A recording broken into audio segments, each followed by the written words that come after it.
Halo semuanya, nama saya Natalia. Saya mahasiswa BINUS Malang. Saya mengambil jurusan Entrepreneurship Business Creation dengan NIM 27022-62596. Saya memiliki impian besar, yaitu mengenalkan kekayaan Indonesia ke pasar Jepang.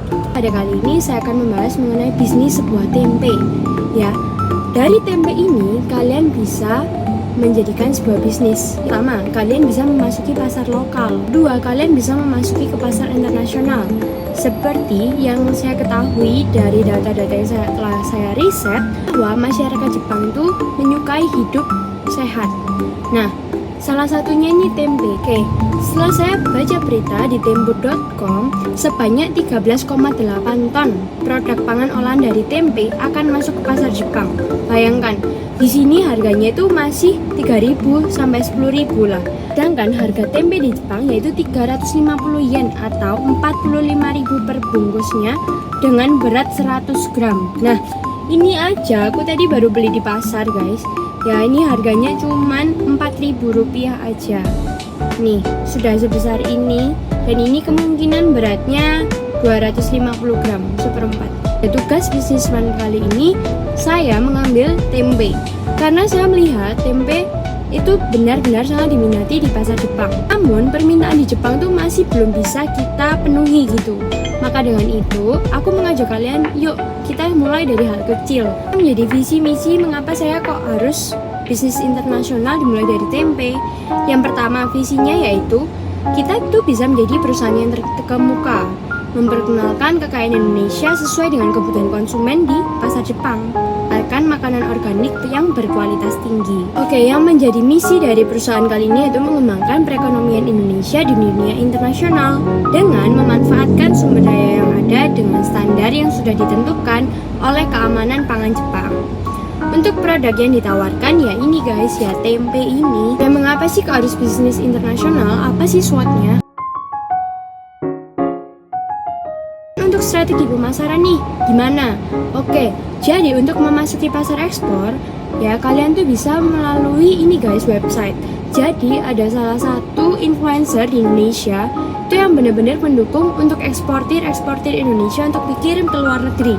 Salah satu contohnya yaitu bisaekspor.com. Ya, Bisa Ekspor ini menawarkan web ekspor yang dimana kalian cuma tinggal edit, mereka juga menerima jasa edit.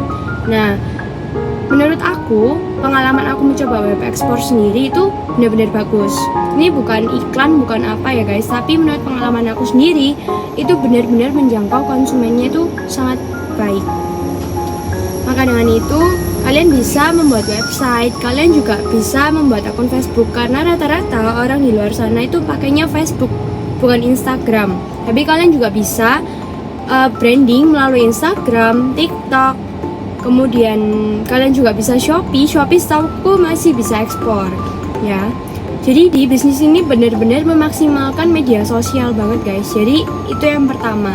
Kemudian yang kedua, oke guys, untuk sistem operasionalnya bisnis plan ini benar-benar membantu kita untuk merinci apa aja sih yang dibutuhkan, apa aja sih yang bakal diproduksi dan bagaimana tahap-tahap dari tiap operasionalnya. Nah, contohnya nih kalau tempe, apa sih operasionalnya? Operasionalnya yang dibutuhkan yang pertama ya kedelai itu sendiri harus direbus dulu.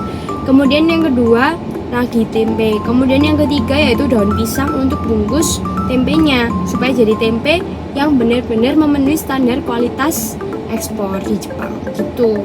Nah, selain itu, kita juga dalam operasional tuh kita bisa bisnis plan ini benar-benar membantu kita untuk menghitung kos-kos apa aja sih yang bakal menjadi perhitungan harga jual kita.